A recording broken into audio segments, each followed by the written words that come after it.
Hello, welcome to Graphic Policy Radio. This is your host, Ilana Levin, aka Twitter's Ilana Brooklyn. This is a podcast for people who think the only thing better than the Brotherhood of Dada is the Sisterhood of Dada. That's right, we're back to talk about Season 3 of Doom Patrol. I'm really excited to do this. I have amazing guests joining me today, and we will be covering in this episode Season 3 as our focus, but only up through the end of Bird Patrol. We have not seen anything after that. And then I'll be joined with other guests later on to cover the rest of the series when the finale comes out.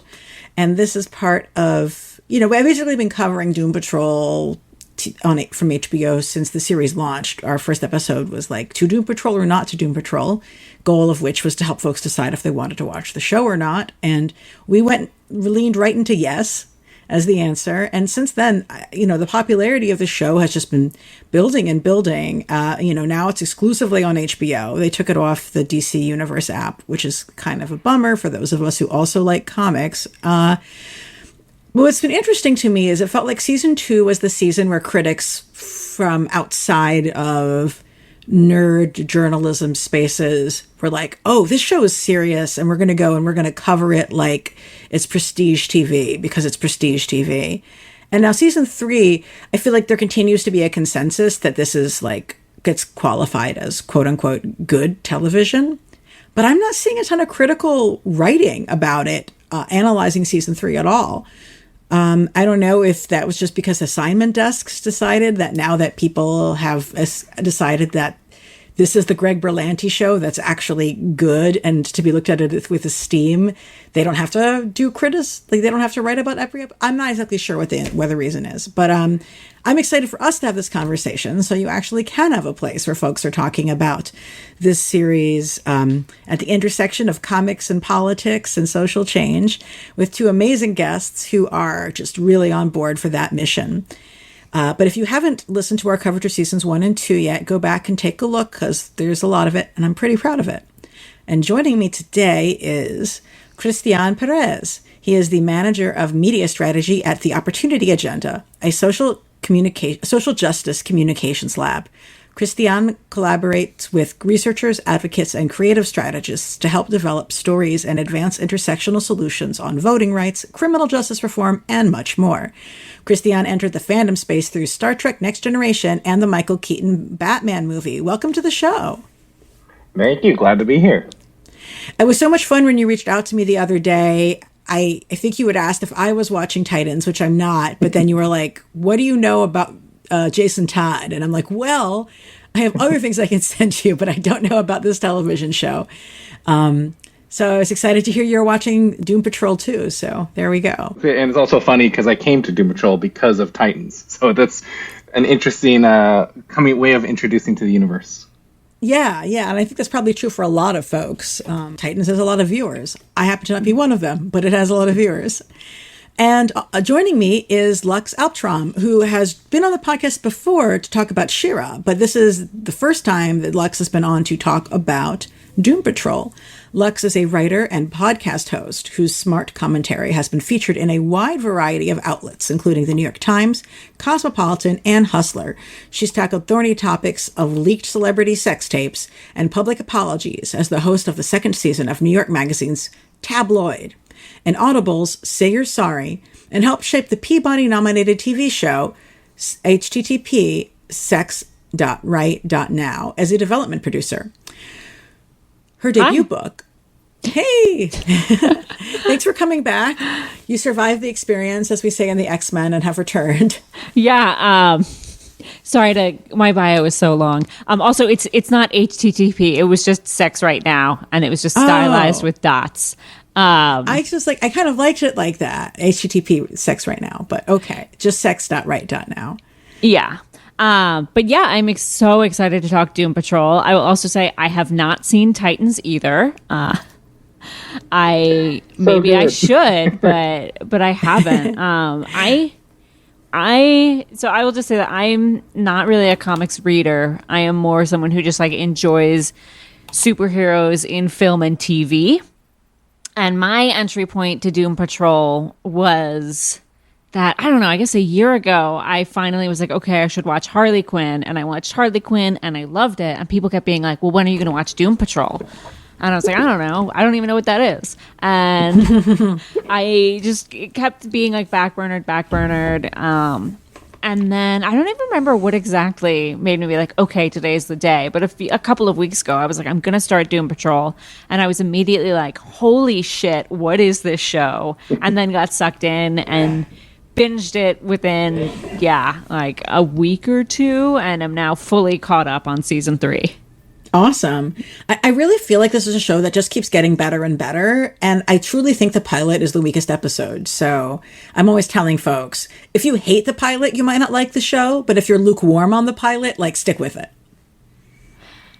Yeah, I mean, it's interesting. I feel like it was much creepier at the beginning, I guess. Like, there were more moments where I felt like visceral disgust in the first season, and now maybe I've just become a nerd to it, but I also just feel like now it's going a little bit deeper. It's not as much about like, oh, there's this like dead body in the parallel universe that's sitting on a throne. Like it's more, there's more depth into like the characters rather than like shock value. Yeah. I was just on, and I don't think they've put the episode out yet, Champagne Sharks podcast, and I realized that my distillation of my critique of the pilot episode is simply that I think they expect us to be more scandalized by the donkey fart, and that's just not scandalizing to me. And it felt like they were patting themselves on the back by it as like the height of absurdity, when thankfully the show has since actually moved to great heights of absurdity and no longer needs to pat itself on the back. And just the character development has been so rich. And of course the art direction has been stunning since moment one, if you ask me. Yeah, I completely forgot about the donkey fart, quite frankly. Good. Okay. But yeah, I guess, I mean, I do just sort of want to get a sense from folks, like, this show is an interesting, and it sits in an interesting place. Like, it is a Greg Berlanti production, and he's, you know, coming out of a lot of, like, the sort of DC television world, and I am a long-standing huge fan of DC's animation, but this is actually the only DC live action show that I've been excited by, and then now it's kind of been embraced into HBO land. And I'm excited to see, you know, genre work, especially genre work that's drawing from comics that are as awesome as Doom Patrol, showing up in places where wider audiences are going to have the opportunity to see it. But like, do you guys feel like this is sort of a fit at HBO right now? I mean, I think Watchmen definitely opened the door for it. Yeah, and I was also going to say that I think this is such a big divergence from the CW programs. Like, I was a big fan of The Flash and Arrow and all that, except after a while I got really kind of, well, the shows are still great, but it's been harder to watch them because there's a lot of the repetitive storylines. And these HBO shows, like I said, Titans, Watchmen, Doom Patrol, they add so much depth in there. Honestly, the challenge with Doom Patrol, and this is something I've had with actually a friend of mine who is big on the DC-verse, it's hard to explain to him why it's such a good show. So actually, after this, I'm gonna probably forward him this episode as my attempt to explain why Doom Patrol is such a good show, because it does sound absurd when you talk about the donkey farts or the werebutts or like all these random, like Ezekiel the tyrannical cockroach. Like, there's some really divergent, absurd elements of it, but it's also a way of interrogating the topic that you wouldn't have imagined being there. Mm-hmm. So I think one of the reasons I personally really love Doom Patrol, like, okay, so I like superhero stories, but I specifically like two genres of superhero stories. One is teen superheroes, which I just find so interesting because, like, adult superheroes, it's always these like grandiose things that they're dealing with, whereas like teens, it's just necessarily grounded in reality. And so a lot of it ends up being kind of really about like parents and like teen struggles. Also, teens just have like very heightened emotions about everything. So it just, I feel like superheroes and powers when they're grounded in like high school really, really work for me. But also the other genre that I love is fuck ups with superpowers, which is like firmly what this one is. I don't know if you guys are familiar with the E4 show Misfits, but like I love Misfits, and I feel like Doom Patrol kind of scratches a similar itch where it's like we all want to believe like, oh, if I got a superpower, I would save the day. And I think it's really interesting to look at stories of like, what if you had a superpower but you were too big a fuck up to do anything with it? And like, how would it interact with your life? And like the fact, like they do this in Misfits, and it's a similar theme in Doom Patrol, where there's like periodically this kind of like rallying, like, aren't we supposed to be superheroes? But everybody kind of then like slinks back to being fuck ups and are really only called to heroism when it's absolutely unavoidable, which I think is an interesting contrast to like the Superman and Batman, who is committed to justice as their full-time job. I mean, I think that resonates as a lot more personal to people as a story for those reasons. Yeah. And I would just say, speaking of teen heroes, apparently Young Justice season 4 just appeared on HBO, and we can all watch it now. And Young Justice is totally the best superhero teens cartoon of ever, I think. And I'm really excited about that. And that'll also be on the app, so folks should check that out. But yeah, I think it was in the beginning when we first started talking about the show was, Larry Trainor is Hal Jordan's story as horror, right? The test pilot who suddenly gets powers, but it's actually not great. It's actually body horror and terrifying.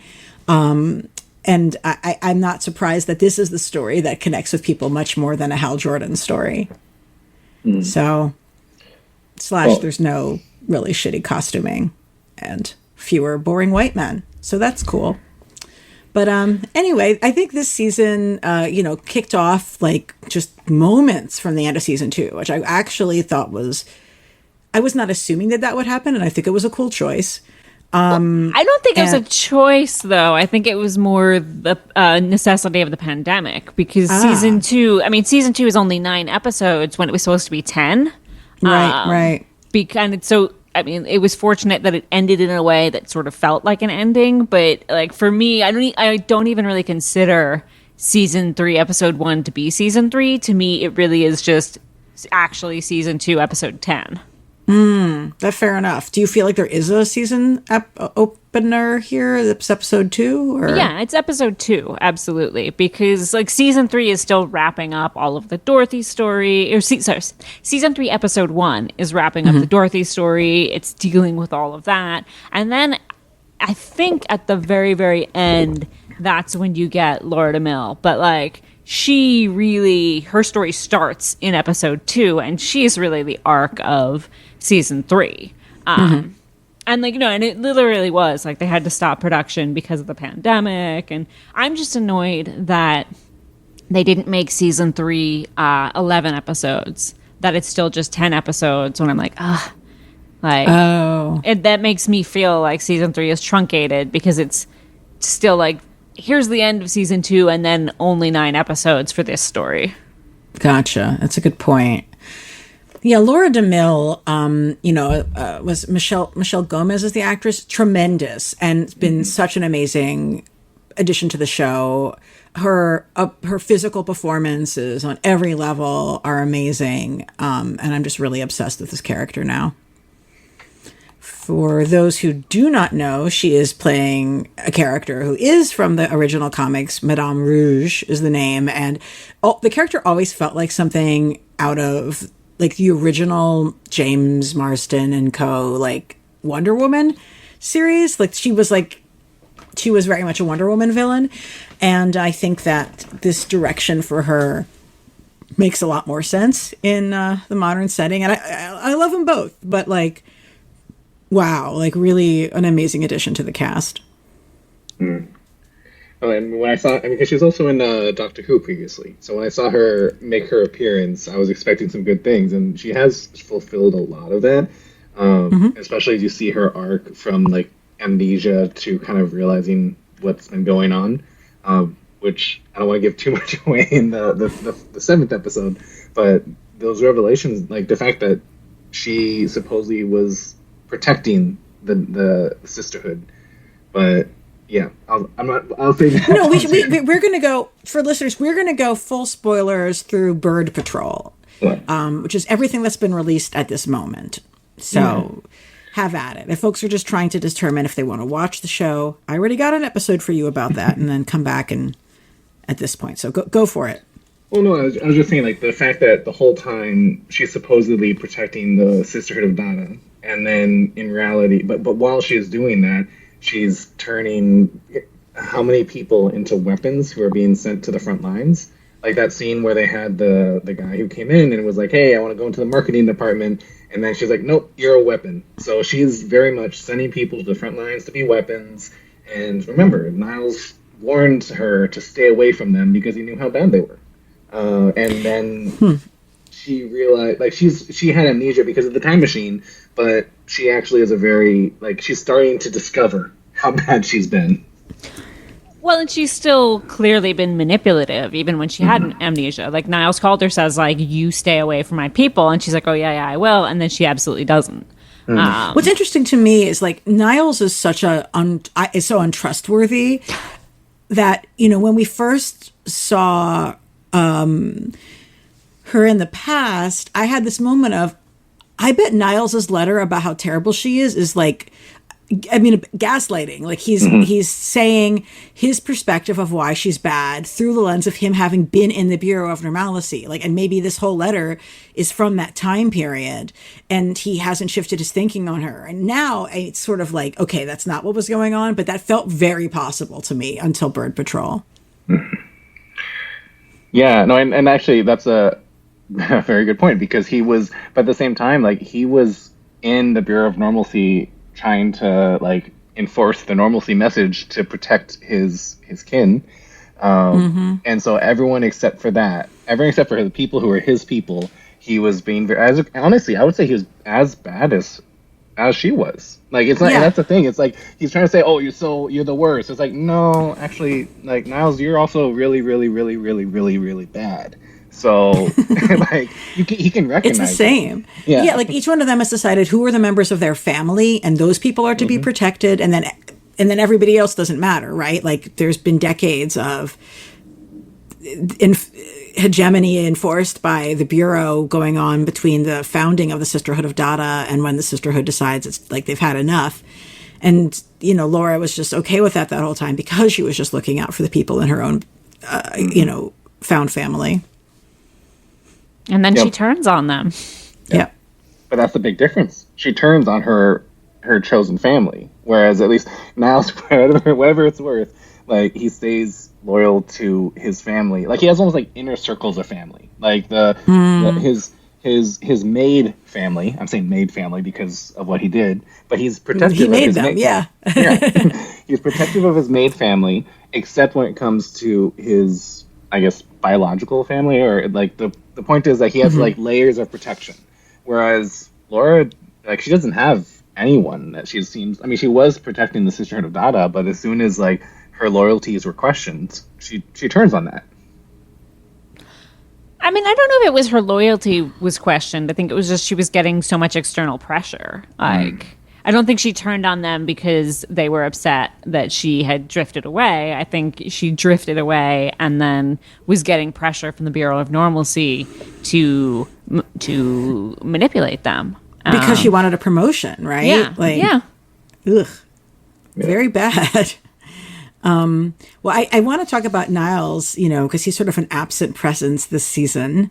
I wasn't surprised when the show, quote unquote, killed him off, and to the point where I was surprised when they had him here voicing things as a head. A head revived through Willoughby actually saying the mourner's Kaddish, which kind of was uncomfortable for me as a Jewish person. He said, I thought he said the Shema. Oh, wait, did he? I'm looking at... it was the Shema. You're right. I am confusing my notes about this with my notes about a completely different movie that I'll be talking about on another podcast. Yeah. No, he said, because I remember him saying the Shema, and I was like, I don't know how I feel about this. Yes. And then I was like, well, I guess, like, it's kind of like the word that's written on the golem. And, well, so it said, the thing that I was like, okay, maybe I'm less bothered by it, or maybe it feels like it's hanging together a little bit more, was it wasn't just that he said Shema, the Shema, it was that Emmet, which is the truth, was written on Niles's forehead. Which, you know, then, like, is kind of, okay, this feels like it's tying into, like, golem type stuff. And, like, it feels like, okay, maybe this is more than just a casual referencing of Jewish mythology. But it was a little bit weird because for those who don't know, the Shema is basically, like, the call to prayer. And it seemed an odd choice. Yeah, I felt uncomfortable. And yes, I'm going to be on Progressively Horrified to talk about The Witness, which is like a horror movie set in the Hasidic sphere, which is kind of uncomfortable for me to think about as well. But anyway, I mean, I don't know. It was like, it's true. Like, at least they had the decency to have him be have him be the golem and have his face, you know, written on, and then eaten, devoured by his children. It's so. There's like some Frankenstein to it. There's some insect life feeling to it as well. It is pretty bold. Mm-hmm. And he's still like, the idea of using his head as a speaker is like is just a pretty powerful image. And because it's also showing like how powerful that voice still is, like him speaking as the voice of the father that can continue to impact what people are doing even after he's technically speaking gone.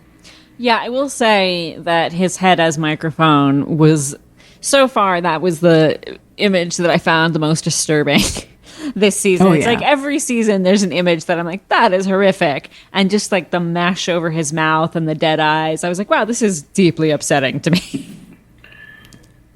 To the point where maybe it was a little bit of a relief when he finally got eaten. Yeah, you know, when I didn't have to look at that weird microphone mouth, I was like, I feel better now. Well, and the fact that he's the one who cured the zombification. But I was also going to say, it's also, I'm curious how Cliff felt about that whole thing, because he kept saying how he wanted Niles out and all that, and then it's like, oh, okay, so Niles still saves you as his final act.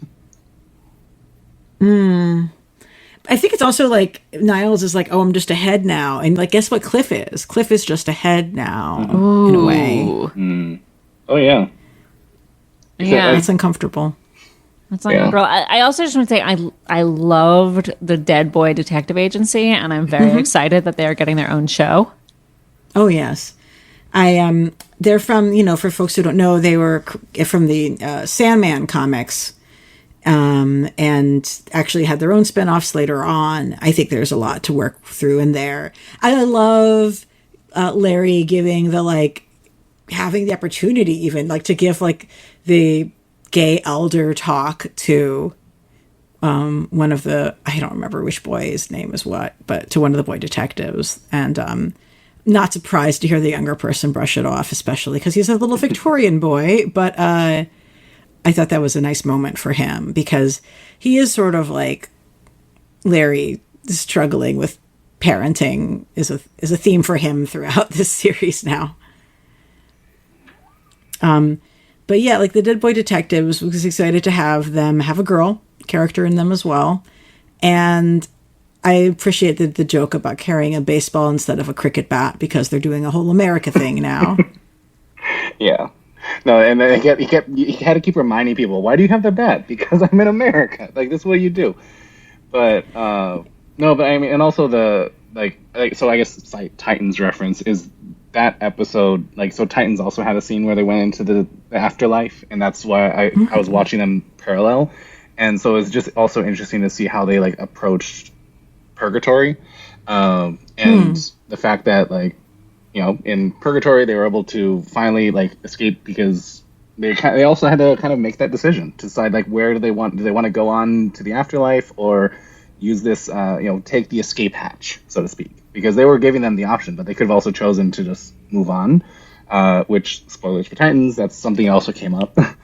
And so I was just also in, that's one area as well that I think that them kind of coming to terms with loved ones who had passed on, I think it was like just a unique opportunity for them that, I mean, you see later on with Cliff and talking about his dad, like that I think in the 7th episode where they're talking about where his daughter said like, "Oh, you're so much like your dad," and you could see him like, "Oh, that hurt."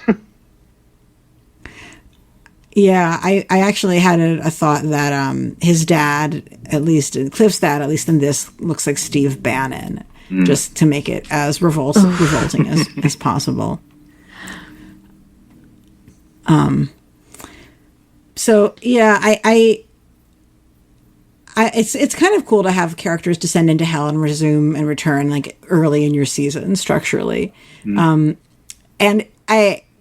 of course there's going to eventually be a zombie patrol, and it was fun to have that coming right after them coming back to life. One of the things that the cast was saying about taping the zombie episode is that each one of them had like a distinct like zombie way of speaking that were different from each other. So it's almost like they're coming from different genres of zombie movies.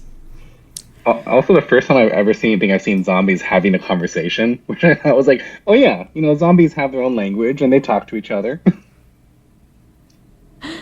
Yeah, I liked that they weren't just like brain dead, but were actually self-aware, even as they were overcome with brain lust. Yeah.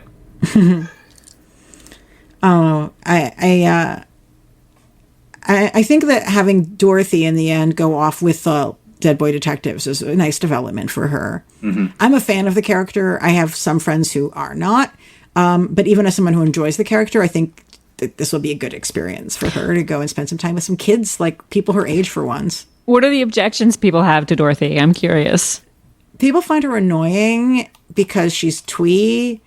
And it seems to be a big part of it. I'm like, yeah, that's kind of the point.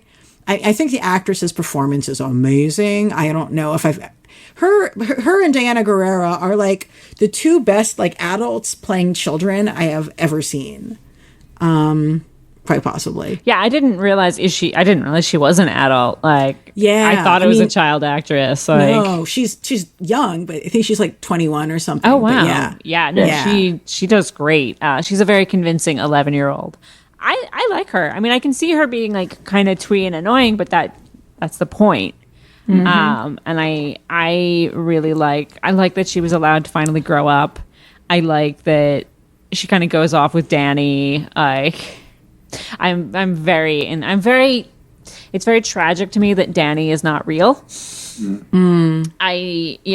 really up there. I'm just like, why can't Danny be real? But I really like that, like, she's got the relationship with Danny, and that she gets to go off and hang out with teenagers. I shout out to my friend Sarah Daniel, who was the guest to talk about season 2. I'm in their wedding party, which has officially been dubbed Groom Patrol. And there was a Danny the Street brick involved in the engagement. Nice. Yes. Danny the Street. We always want more Danny the Street. But at least when they do use Danny in the show, it does continue to feel special. Yeah, I'm hoping Danny the Ambulance comes back at some point. And what's interesting is the ambulance form is the form that Danny is in, at least in the Doomed Patrol series I most recently read. Danny the Street is Danny the Ambulance now. Oh, interesting. A very rainbow-colored ambulance. Well, the ambulance, I think, also serves, that's Danny changed roles on purpose to kind of be able to go out into the community more to help the people. And I think that's also, it's their growth as a character that they were able to kind of enter as the ambulance, and now they can actually go to people, and they can actually, they don't have to wait for people to find them. And it also, I think what I like about that as well is that it shifts, instead of being like, oh, you need to exist in this space. Like, Danny has to be a street that provides refuge for people. That now it's, no, you can live out in the world and this is emergency support for you. Danny can be there when you need them, but they don't have to shelter you from the world, which I think is kind of a nice evolution. Yeah. And it's a big theme for the series. Like, they're all about trying to get these traumatized people to go out in the world. I mean, that's what's driving Laura DeMille so crazy this whole time, dealing with them, for example. It's what the theme is for Jane's relationship with Kay this season. Mm-hmm.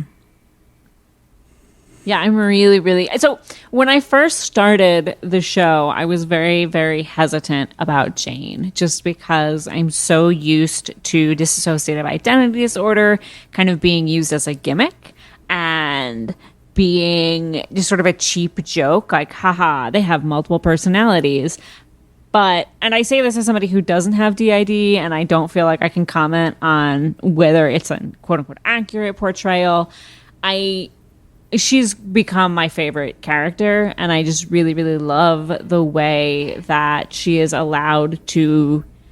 I think it's like a really, really beautiful allegory for like how people deal with trauma, how people like respond to and in times attempt to recover from trauma. Like, I really like that she's a beloved character who just has a mental illness, and it's not like, oh, it's a quirk, oh, it's that this is a thing that she lives with and that everybody around her accepts and supports her through, rather than like her being sort of a 2D villain or it being a joke. Like, I think it really strikes me as really empathetic.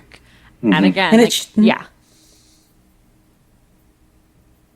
And it shows the Yeah. Go.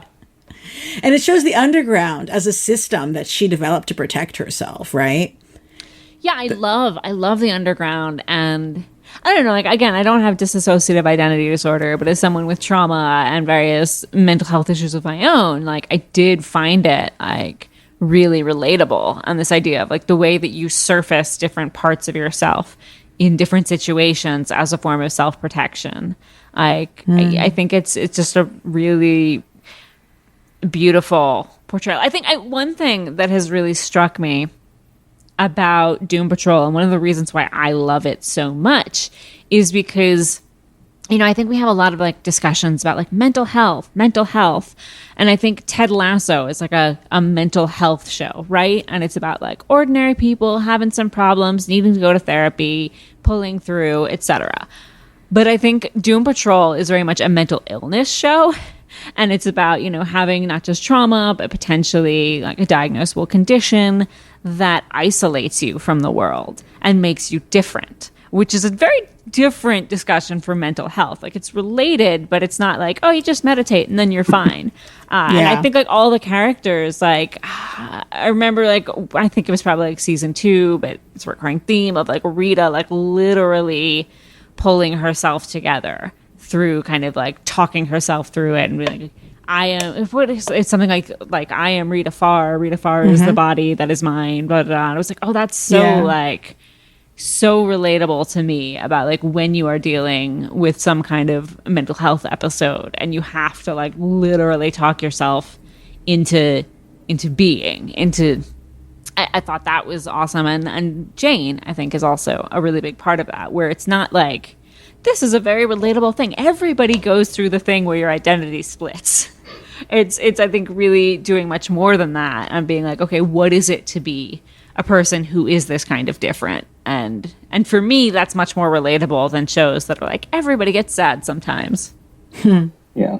Well, and I was just going to add in as well about the personification of kind of getting in her own way of recovery. Like that's I think a theme that. Like you see the episode, I forget which one, where Kate was actually able to go topside, and the other personalities were like not cool with that. And so it was one of those things where Jane had to go out of her way to say like, you're going topside, we'll sneak you up. And then even after that, Kate got punished because she went topside. And it's kind of like how you're kind of like her own personalities are kind of in conflict about what is the pathway towards recovery. Some are saying kind of Totally. just keep Kate safe. Don't let her out. Just keep her safe. Don't do anything. And Jane's like, no, she has to get better. And he's like, but what does better mean?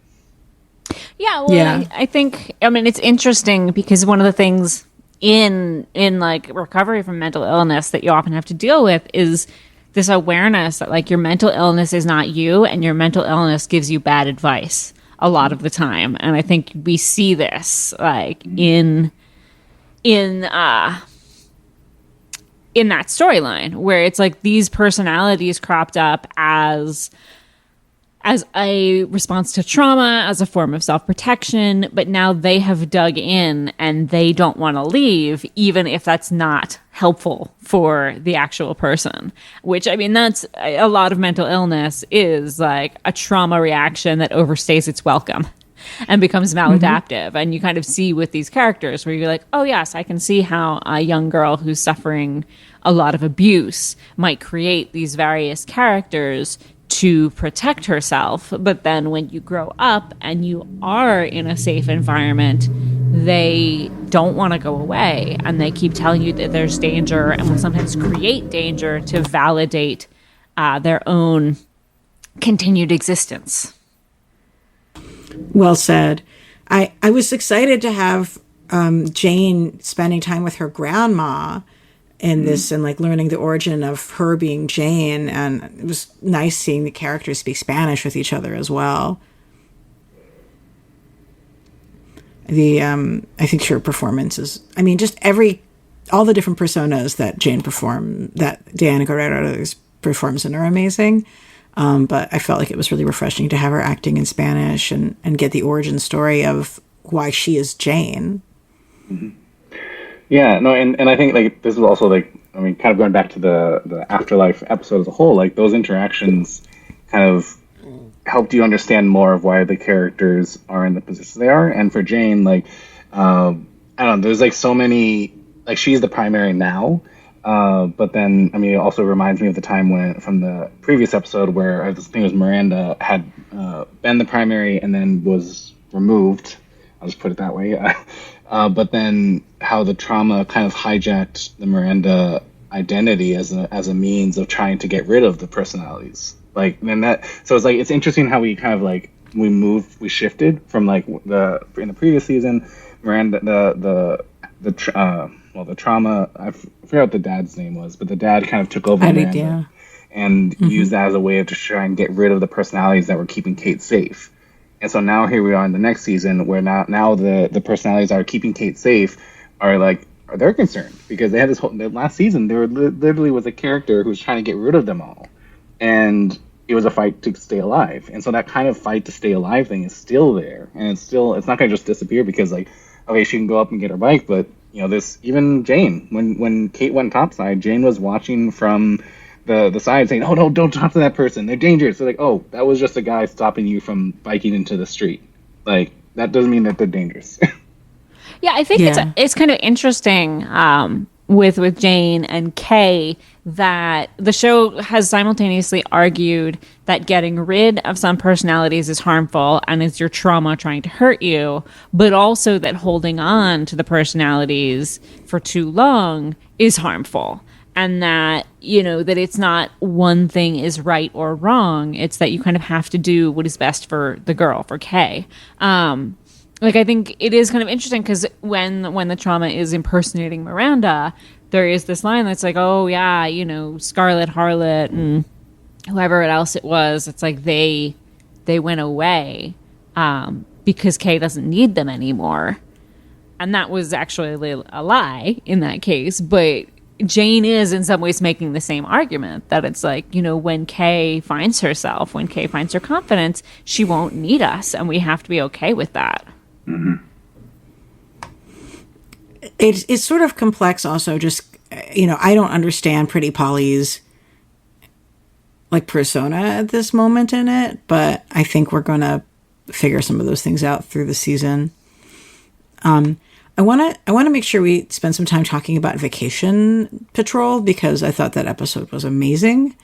You know, staging it as sort of like, it's in the Midwest, but like, let's be real, this is a Catskills resort during the off season where no one is there and it's stuck in the past is really pretty amazing location for it. And having Gargax, as dispatched by the Brotherhood of Evil, go there and just, at first people recoil from his appearance, but as soon as he's able to like share his stories of like conquering things, he's completely embraced because he's just he's another businessman monster talking with the other rich people. And it's, and I like how, he's still there to this day in that space, even though the mission is over. And, the only person who wants to react to him anymore is Vic, because Vic is still a superhero, and so he wants to fight the supervillain, and everybody else is just sort of not even looking at the world that way in that time anymore.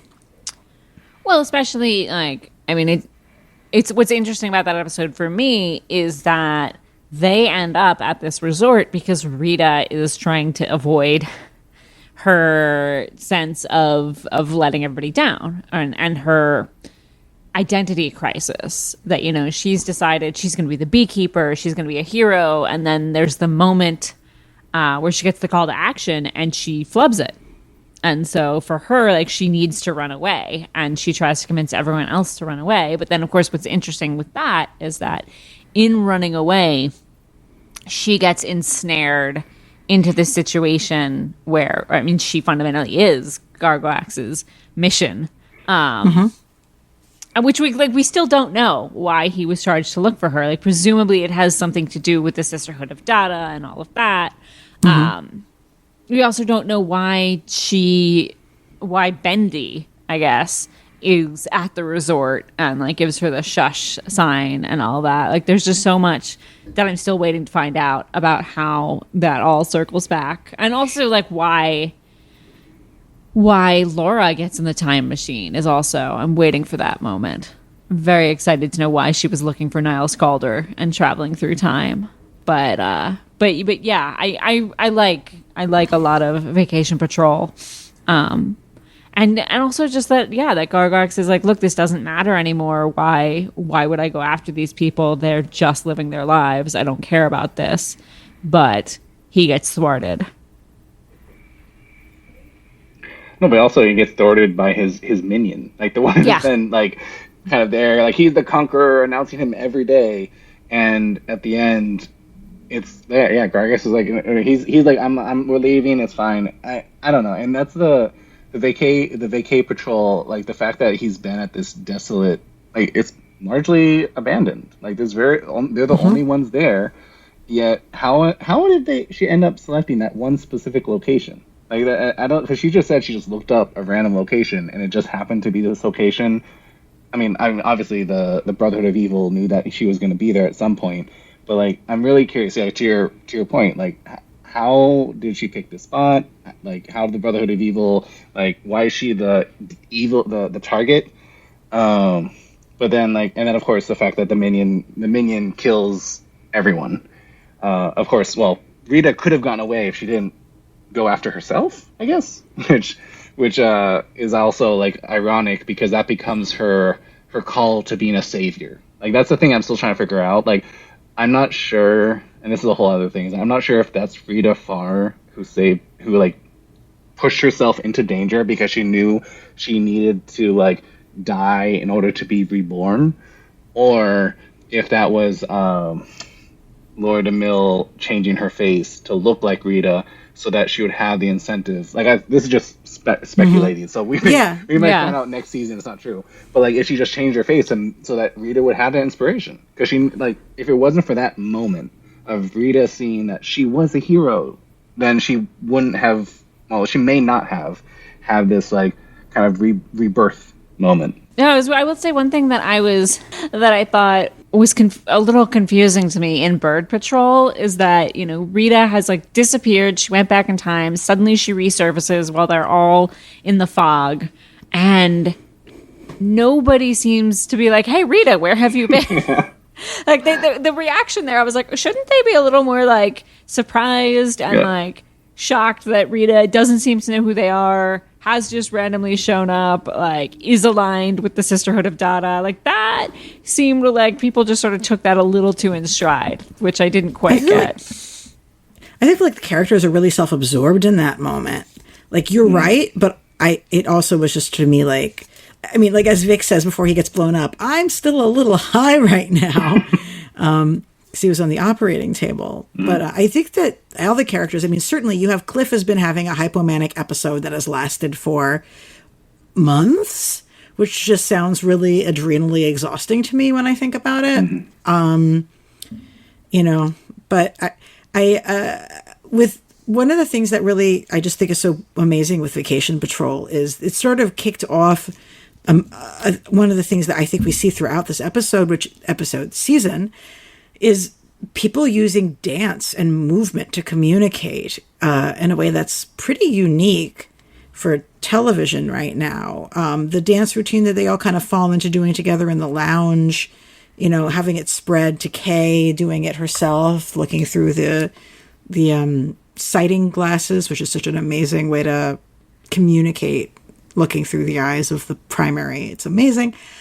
I think as a really great narrative device that the show is exploring. And I think, like, you know, in some ways, them using dance as a form of group communication, it's not like they start off by just dancing like you would at a party, but then they become synchronized, right? I think sort of, you know, it translates into what you then see with 1917 Patrol and the Dadaists, where they're doing a dance as art, as making a statement. Any other thoughts about Vacay Patrol? I mean, I just always like whenever you see a Catskills resort. I think that's always fun. Although I wasn't totally sure if it was just that it was off season or if it was just like that this was a resort that was past its prime. Yeah, I think like it's definitely both, because even if it was in season, those places are just not like hot anymore, really, right? So, this whole show, everything is so out of time anyway. Yeah, no, that's definitely true. Which actually, one of the things that I find, and I know we have that question that we're going to go to that touches on this, but one of the things that I find so interesting and kind of jarring about 1917 Patrol is that apparently the Bureau of Normalcy was completely integrated in 1917. Like, we have not just women, but black women who are working in the Bureau and seem to be equal. And I don't understand that choice. Like I get it. Like, okay, with Madame Rouge, you need this woman there. But like, I just thought it was very odd that they were like, oh yeah, there's just like a black woman working here. Like, we're oppressing all the metahumans. But like, we're totally cool with women and people of color. I found that kind of jarring, and I wasn't totally sure why they made that decision. Let's just dive right into that right now, because I've been thinking about this a lot with this season. Starting to the Vacation Patrol, where when Gargalax shows up, and I forget what year it is. It's like the early 50s, or I don't remember what year. He shows up in an integrated resort when there would not be. Even if it was the law, it would not have been integrated at that point in time.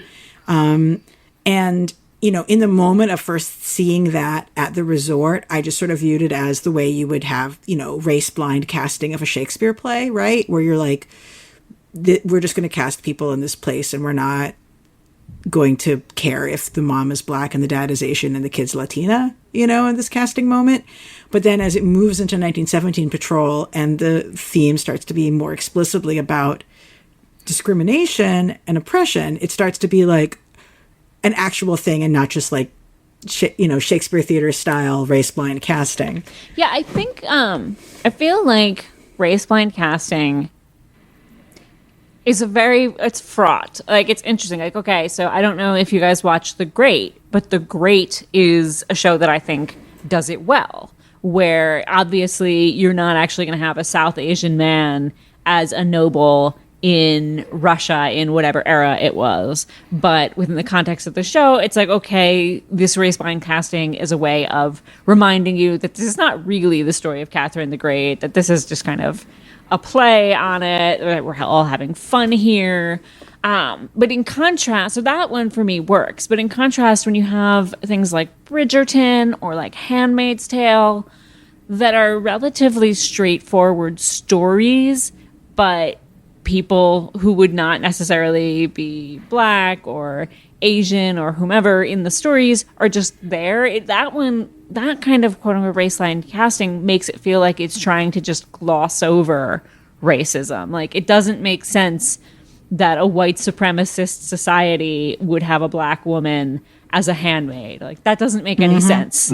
And it feels like, oh, you just wanted to you wanted to create opportunities for black actresses, and that's great, but it's also kind of weird and undermining the story. And I feel like I want to say that Doom Patrol is closer to The Great in the way it does it, but I feel like it comes across as closer to like Handmaid's Tale, where it's just this like incongruous diversity that feels this. I didn't notice it as much in the Catskills resort scene, but it definitely stuck out to me once we got to the Bureau of Normalcy in 1917. And it's like, but you're making this point about oppression, you're making this point about a category of people that are segregated. And I forget his name, but like the bike guy at one point in Frenzy. Frenzy in Bird Patrol, he talks about like that black people are oppressed in America, and that they have not done anything about it. He says, like, for 40 years there's been like Jim Crow, the Holocaust, this, and we have done nothing. And so clearly it is a world in which there is this kind of racial segregation, there is this white patriarchal system, but for some reason the Bureau of Normalcy totally integrated.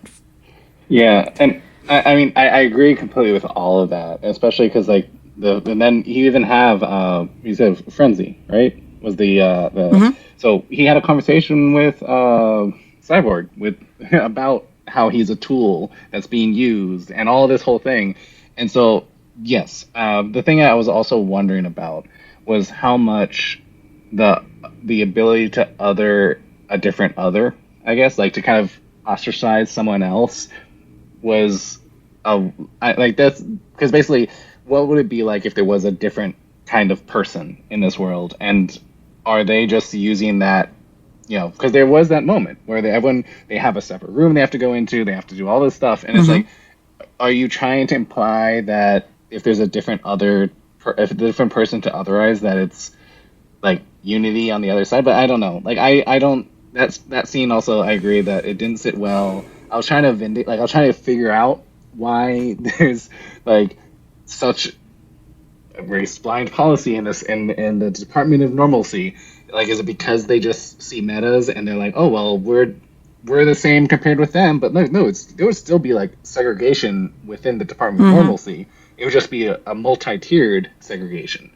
Like, yeah, I think as we've seen in our actual lives, having multiple oppressed groups who are different doesn't mean that everybody is like white queer people are still oppressed, even though there are also people of color. Like, you might have tiers in the way that like white queer people often get benefits that black people and black queer people especially do not get, but it's not quite the same as it's depicted in the show, where it's like, it's fine that you're a black woman, come sit with me, because we're discriminating against the metas. Yeah, this really fits into one of the things that I'm really glad critics have been talking about. That's a problem with the mutant metaphor, in the X-Men, which has been, if you're going to just people using a fictional metaphor as a way to not actually talk about real oppression as it plays out in the real world. And then you end up with these scenes where, in order to appear even-handed, you have people of color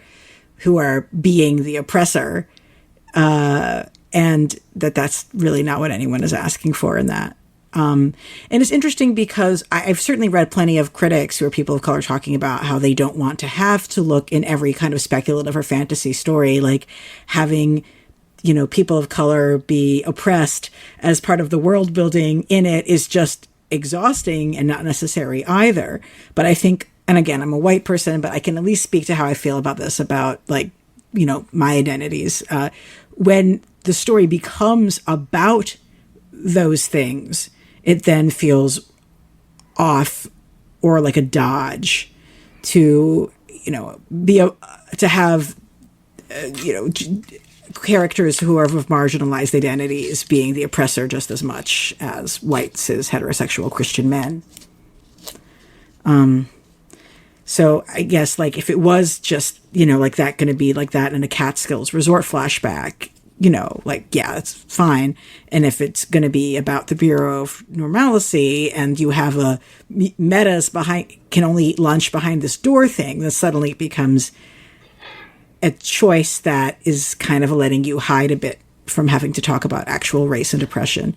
Yeah, and I mean, I think with a lot of superhero comics, it gets to be a weird mixed bag where they sometimes go a little too far into the metaphorical. Like Marvel will often do this with World War II and the Holocaust and this sort of like, oh, it was Hydra all along. That gets very weird and uncomfortable. Yeah, I fuck that. I hate that. That's doing a disservice to the story.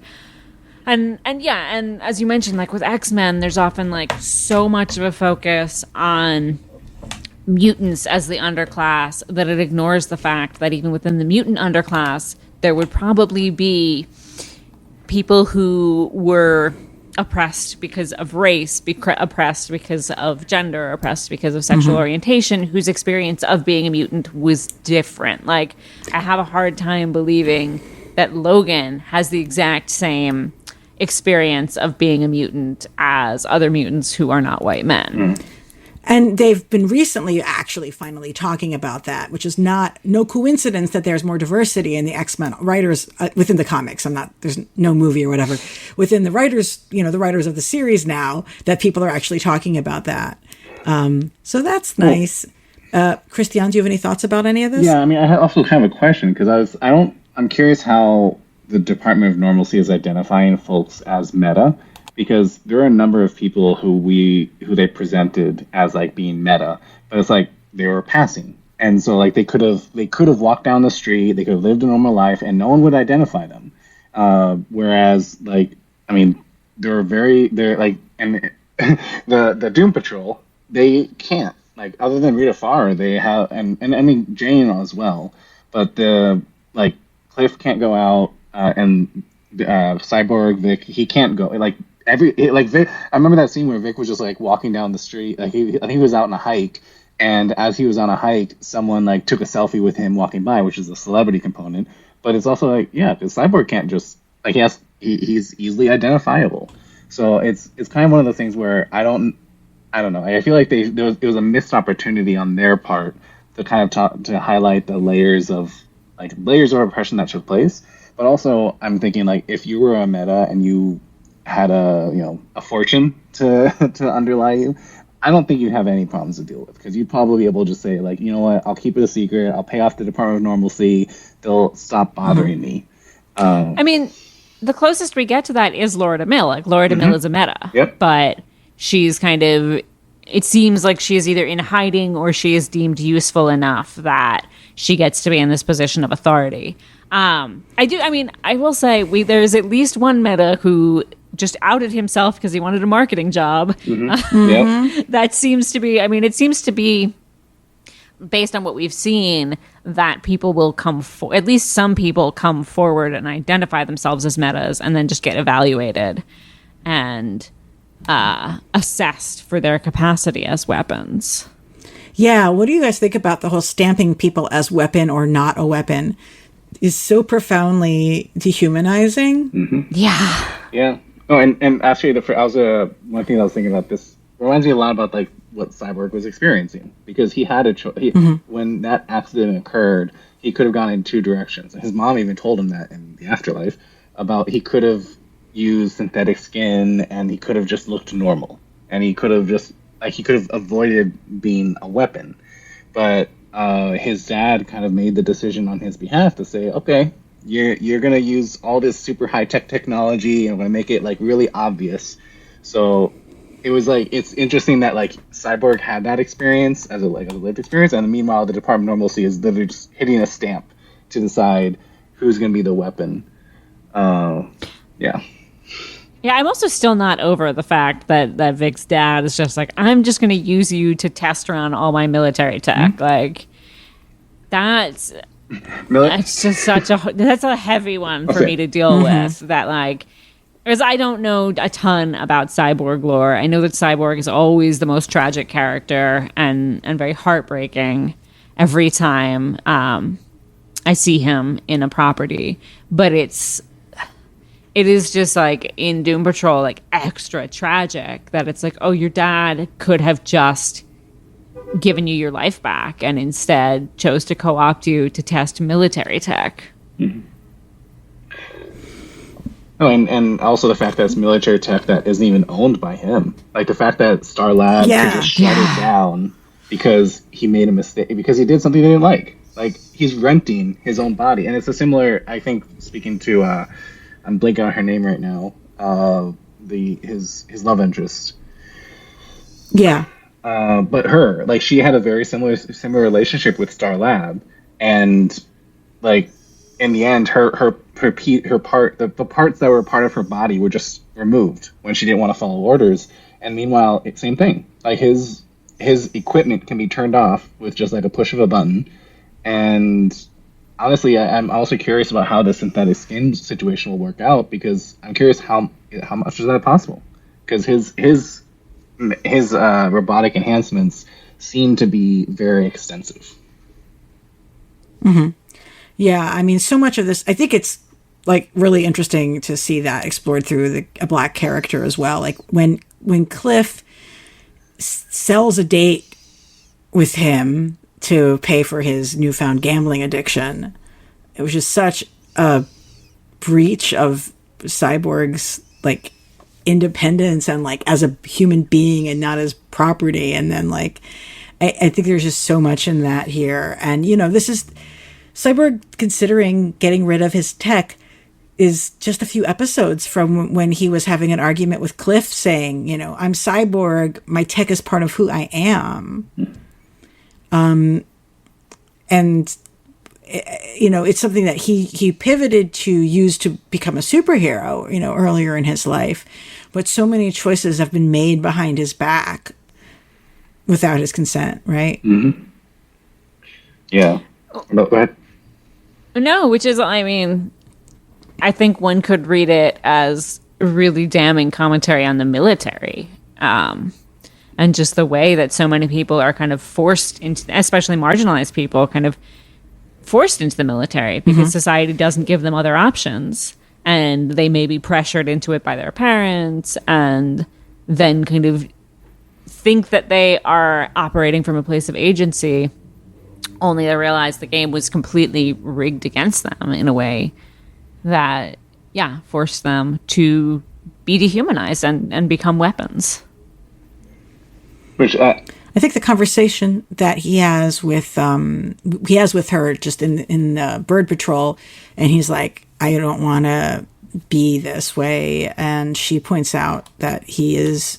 She basically argues that because he has physical power, you know, he owes it to the world to keep that physical power. She says something about like, you know, you can sign all the online petitions you want, but when someone with an arm cannon is sitting across from you at the table, you're going to listen to them, which, you know, is.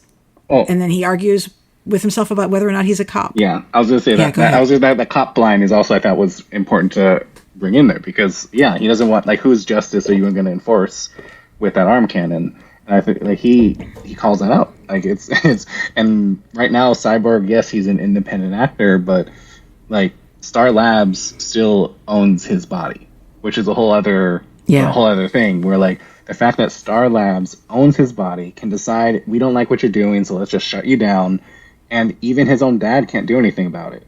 Like I think obviously eventually his powers come back, but it's like how long until Star Labs comes in and says, you know what, we're going to actually repossess all of your equipment because it's a property of Star Labs.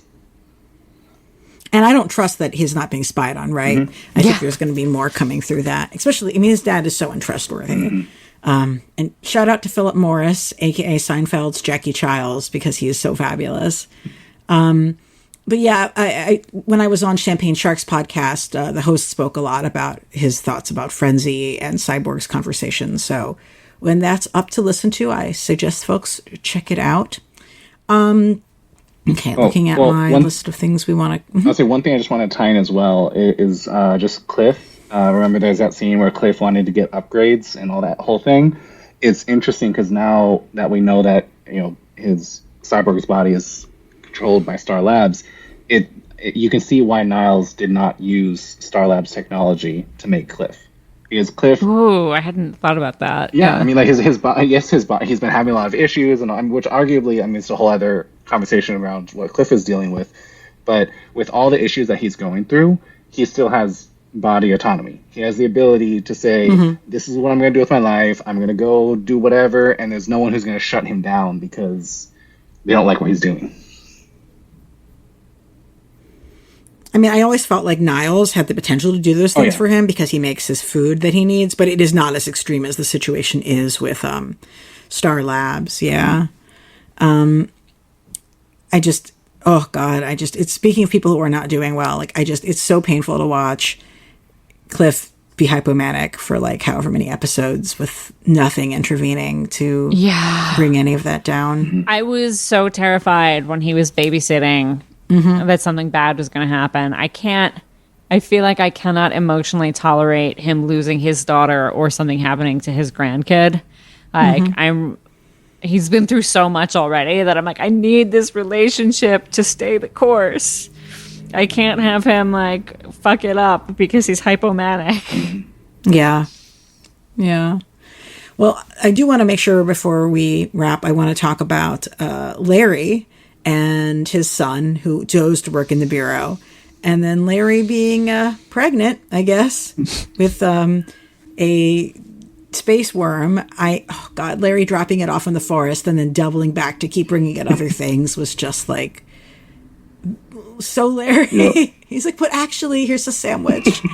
I mean, talk about, Larry is used a lot to explore all kinds of body horror continuously. It just keeps on happening to him.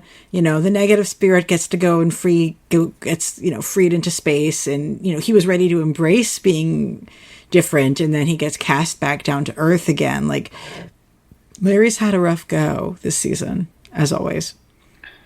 Yeah, I felt really bad that he got rejected by the negative spirit, especially after, I forget her name, but... The Russian cosmonaut. The Russian cosmonaut, yeah. When she's like, no, you can live in balance with it, and you can kind of have this best of both worlds experience. And he almost gets that, and then he's rejected and cast back to Earth we are led to believe that he is going to die, although so far he's continuing to pull through. But, everything that's been said before about the character is that he is young, he is immortal because of the negative spirit. Well, I was actually also wondering about the journey of him with this negative spirit, because I was curious. Basically, when that rejection took place, I wasn't sure why. Like, what was the why? And I feel like I'm curious if the negative spirit was going somewhere that he could not join. And then in their departure, he still had something of the journey in terms of the worm. So I'm partially curious if this is like kind of the next stage of his growth. But also, it was interesting to see in that first episode. Was the first episode the one where he kind of looked complete and he looked like back to his normal self? Yeah, that's the end of the first episode. Oh, yeah. But like that scene is like, okay, well, you're done, you're complete. But then once the negative spirit leaves, he kind of goes back, not back, because he still has a lot of growth that took place before that. But who is he without the negative spirit? Because for many years, this negative spirit defined who he was, and now he's back on Earth. No negative spirit. He has this worm thing, but it's kind of, I feel like it's another interesting question that he has to explore about who does he become, or how does he define himself when he no longer has the negative spirit. Ooh, yeah. One of the things I thought when you mentioned him looking like himself again, one of the things I think about this show is the way that they don't have a huge budget, but they have a decent budget. And so the choices that they make about what to do effects for, what to do with practical props, someone pointed out, like, you know, it's like, well, you know, Cyborg is wearing a tracksuit so they don't have to animate his chest all the time. But at the same time, Cyborg would totally wear a tracksuit. You know what I mean? Like, it's in character and also a way to not have to deal with doing that in every single moment of the episode. And it made me think about how I feel like the show uses Matt Bomer like a special effect as well. Like, they can't afford to have him physically appearing in every episode. So when they reveal his like actual face, it has that sort of almost like a special effect thing, which they can only afford to show in limited quantities. Yeah. No, I mean, I think in his entire trajectory, especially now, because I mean, we're also bear in mind, like, with everything he's gone through, I mean, to my understanding, he's still radioactive, right? So he still cannot physically touch people, which I always thought was an interesting like kind of parallel, where in his previous when he was before the accident, he was kind of forbidden from touching the people he wanted to touch, and so now his curse is that he literally can't touch people, and so I'm curious about how much like kind of his ability to interact with people is kind of like the next stage of, is he going to be able to touch someone again? Like, is that going to happen? Yeah, I think one of the things it's interesting in this show, it's Misfits did something similar where it's kind of like most of the characters get a sort of Faustianly appropriate superpower where, it's like he can't touch people because he's closeted. So then he becomes the person who cannot touch people because he's radioactive. Or like Rita kind of only has this sense of herself as her body being like the only thing that is valuable about her, and then she loses that and has to kind of learn how to hold it together. And then Jane has multiple personalities that then become superpowered themselves. Cliff, it's a little harder. Cliff is not as direct a line, and same with Cyborg, but I think like with those three at least, it is this kind of tragically fitting superpower that they get bestowed with. Mm-hmm. I mean, Cliff, I was going to say, could be the kind of his, not living life to the fullest, but like his race car self was much more about partaking in the earthly pleasures, so to speak. And now he can't, literally. Like, he can't feel anything. Yeah, no, that's a good one, yeah. That he prioritized his body over his brain and was left with only his brain. Yep, there you go. Yeah. We had one more listener question, which was they wanted to know what characters do we think have made the most progress in processing their trauma and who's not, and what advice we might give them. So do folks have thoughts about that?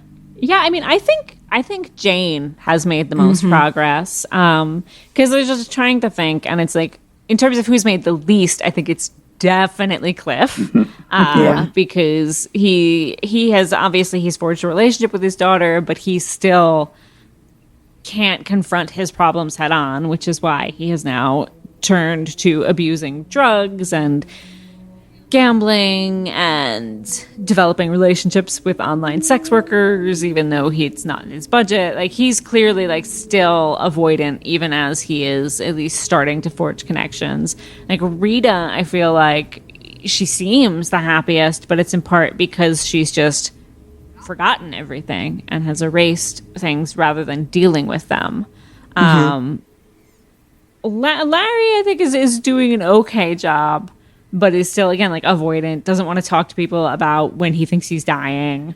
Vic, I think, is like getting there, but it's like, I choose Jane as the one who's made the most progress, because even as she's clearly being set up for an internal battle, Jane at least like gets what needs to happen, gets that Kay needs to be prioritized, gets that like that Kay just being safe in the world and living life is really what the end goal is. And I love to see it. I agree.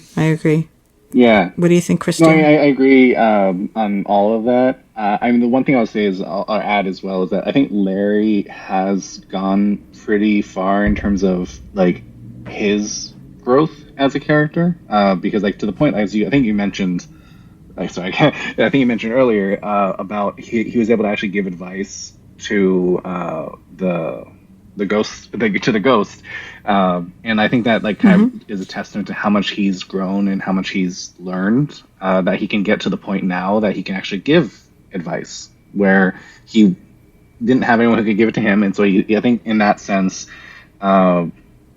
he has made a lot of progress. So I think just at least acknowledging all of that, he's advanced.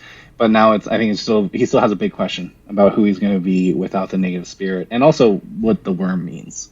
Like, I don't know if the worm is going to be like sentient, or if the worm's going to be like more of like a pet. But I think he has. I don't know. Really, first of all, releasing the worm into the forest like that is never a good idea. So like, as soon as I saw that, I was like, that is not. No, please don't. Like, either. I mean, I'm hoping he just takes. We see the worm growing, because I think the worm is going to become sentient, because I think it's like his child in a way. I agree. I mean, and it's happening right after he finally establishes some boundaries with his son, where he's like, I did fuck up, but you're being terrible. And so I'm going to establish some boundaries with you now. I was like, good for you, Larry. And now here's my larval son, who I will leave in the woods. Oh, I have feelings. Although actually one question I have is like, like Lux, what are your thoughts about Ginger in the show?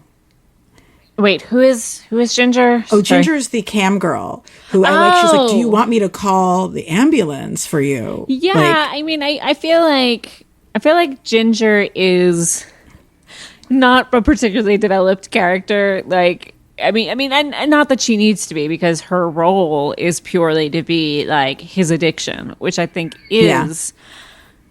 Yeah. I don't think he has a healthy relationship with her. But I don't think that her job is to have a healthy relationship with him. Like, we could be like, oh, she's taking his money and he doesn't have it. But it's like, it's not her job to tell him what he can and can't spend.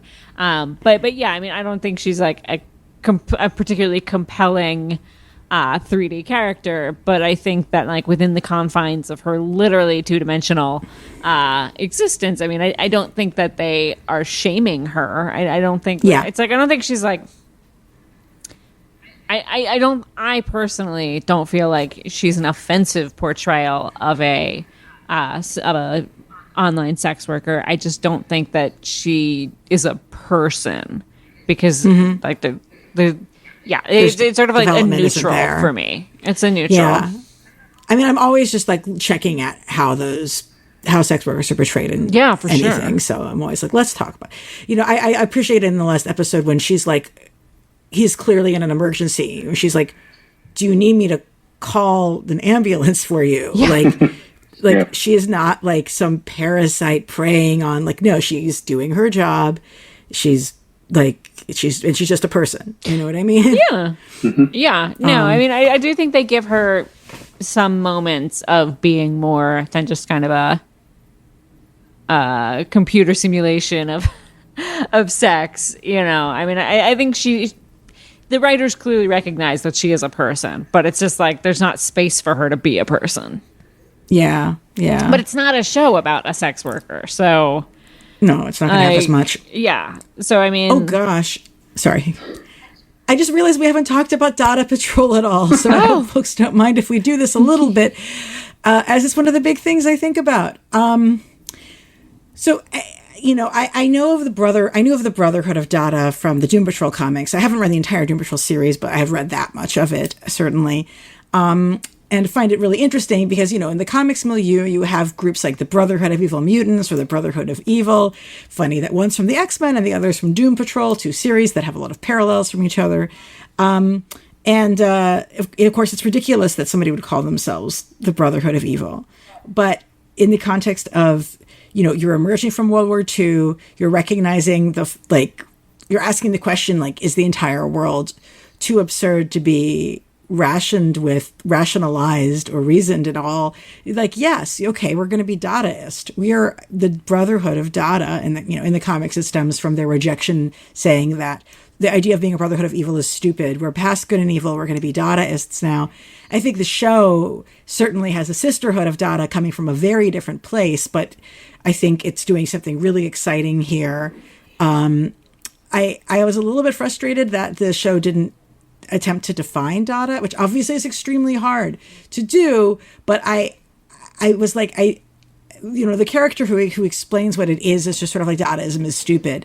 And in a world where almost nobody has any art history education, that kind of pains me, especially when there are characters in the show who might actually be able to say what Dadaism is and have it not be completely out of character, to be like, I have never heard of this before, but Dadaism was. And interestingly, like, I'm not saying you need to word it like a Wikipedia article, but like, as someone who enjoys Dadaism, I was not like, it's not stupid. And then the episode actually does, like, over time sort of lean into this being a response to those, to the horrors of World War I, but it's completely done through an individual person lens rather than through a response to war. But they do get some aesthetics in there. And it's interesting that they're setting this as 1917, because these folks certainly are, pretty early in the game of embracing Dadaism, if that's the name of their crew in 1 year after you have the Cabaret Voltaire in Switzerland. So yeah, I don't think they're too attached to literal history with this show. But I don't know. I mean, I like that it's a sisterhood instead of a brotherhood. I don't know. I think what's interesting to me with the Sisterhood of Dada is that it's not clear if they are villains or not. And they're like, I'm still not totally sure. Like, the eternal flagellation seems like it's probably going to be a bad thing for people, but it's also this group that is coming from such a defensive crouch, and a group that has been like so aggressively harmed, literally turned into weapons, that it's just, and also the fact that, I mean, this is still Bird Patrol, not Dada Patrol, but the fact that the eternal flagellation is apparently unleashed because Laura DeMille won't make amends and won't apologize and won't free Malcolm is I'm really curious to see where that goes. Just because, again, like, I just feel like they are in this, like, such a morally ambiguous space that, when we see them through the fog, it feels like they must be villains. It feels like it must be a trick, but it's not really clear that it is. And then when you see their history, it's like, oh, these are people who were turned into weapons against their will because they were all pacifists who didn't want to be involved in war. And so what has happened to them, and what is this eternal flagellation, and have they gone from being absurd to seeking revenge, and like what would have caused that dramatic a shift for them? Yeah, and also I'd say, like, the fact that I think it's really interesting how their, like, villainry, I guess, has shifted so much, because in the beginning it's just like, oh, they're bad, okay, cool, let's trust Laura DeMille. And then as time has progressed and we've been introduced to more of who they are, we've kind of seen that this is not a clear villain. And I think that at the very least, giving more depth to the villain, to the Sisterhood of Dada, I think it helps to show that how deep those real interactions go. But also, I mean, I don't know if this is gonna be an Armageddon, and this is the thing that I'm like, what isn't a pacifist Armageddon like? Right.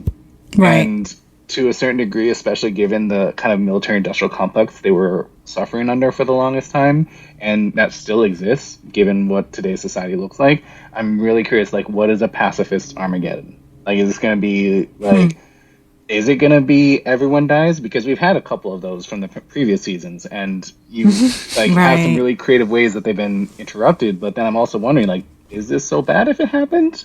/ is it going to happen? And then we'll see what, like, because, I mean... Yeah, so I think that part, I'll be very curious to see how this plays out. And so we still have to see how the final episodes go. But, and also the fact that, I mean, when we first met the Sisterhood of Dada, they weren't bad either. Like, they were actually having some very in-depth, like, interrogations of the characters. Like I said, that conversation between Vic and blanking on names. Sorry, Frenzy. Like that conversation with Vic and Frenzy, I thought was really a really powerful one, especially because like given how the trajectories have gone since then, it's like he's like that one conversation is kind of what Vic's been experiencing this whole time, where he's turned into a weapon. So are they really bad? Is kind of what I'm wondering about. Yeah, I mean, I'm prepared to assume that they're not, right? But we shall see. I mean, the term that isn't getting used at all is anarchism, right? Because like many of the Dadaists IRL identified as anarchists, and there was like an anarchist movement to an extent. And I think like there's an interesting question where these characters in this 1917 are asking like, can our art make a difference in the world? And is it worth it to our safety to see if that can happen? Or is it enough for the art to just transform ourselves as individuals and to experience freedom through that? I think is a conversation that people are having about art right now too, right? And feels really timely. Yeah. Yeah.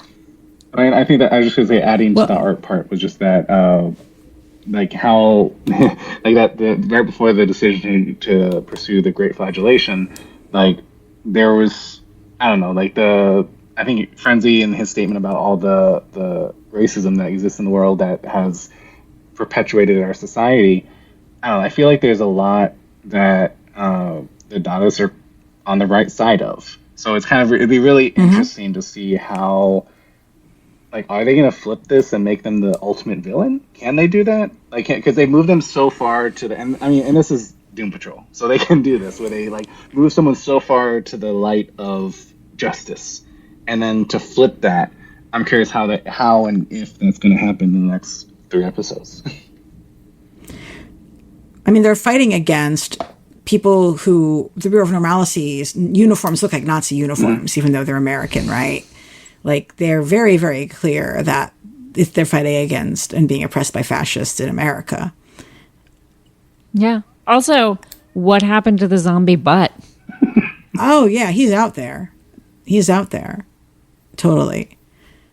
I also just think that there's like a lot of Dadaist aesthetics that really permeate the whole show as a whole. So it's excited to have that kind of get more specific attention. But yeah, I would be very surprised if the Sisterhood is actually the bad guy in the end.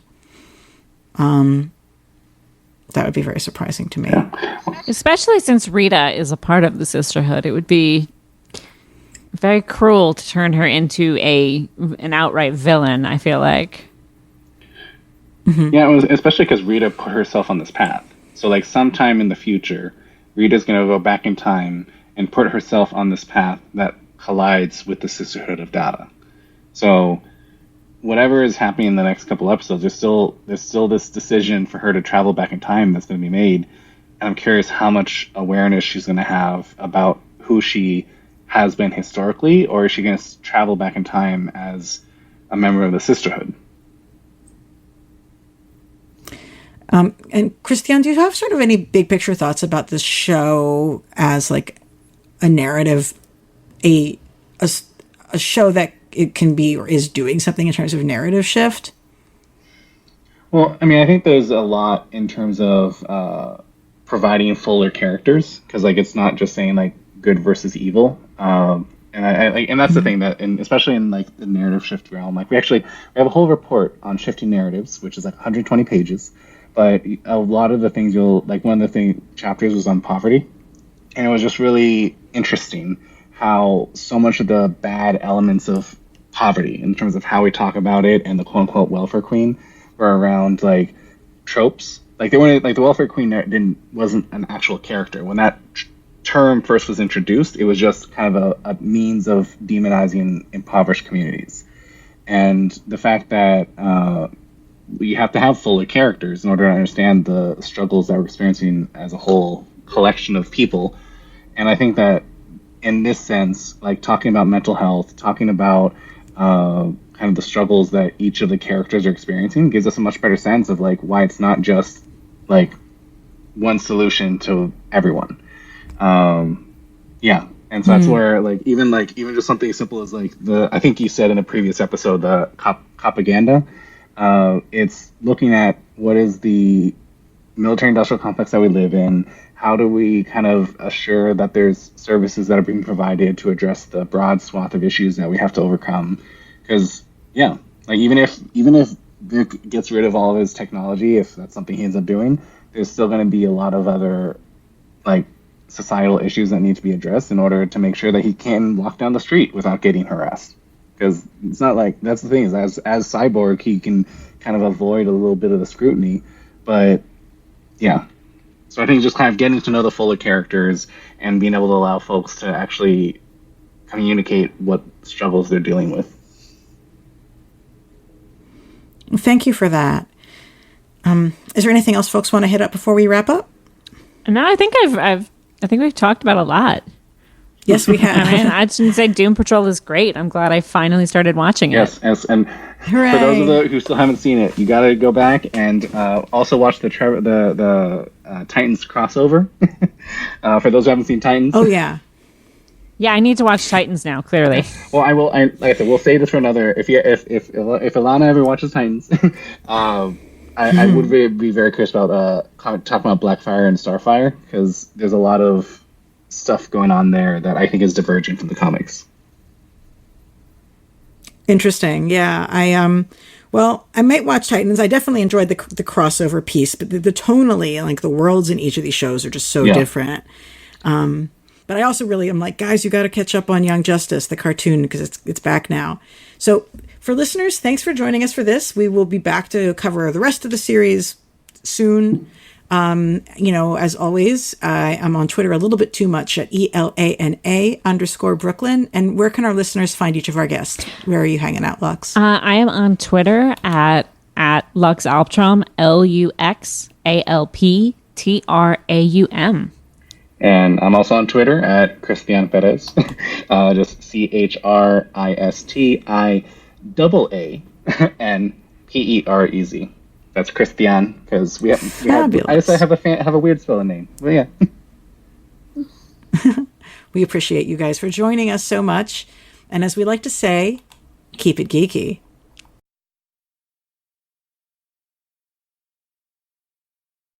Hey, thanks for watching the previous video from Graphic Policy Television. Just by watching, you help support our site. Thank you so much. Now, if you're watching these videos, you probably care about geeky things like movies, television, comic books, toys, games, video games, you name it. You can go and subscribe right now to our YouTube channel to stay in touch and catch all the new videos, or check out our website at graphicpolicy.com. There's a nice link on this end of the video. But as always, thank you for watching. Keep on rocking and keep it geeky.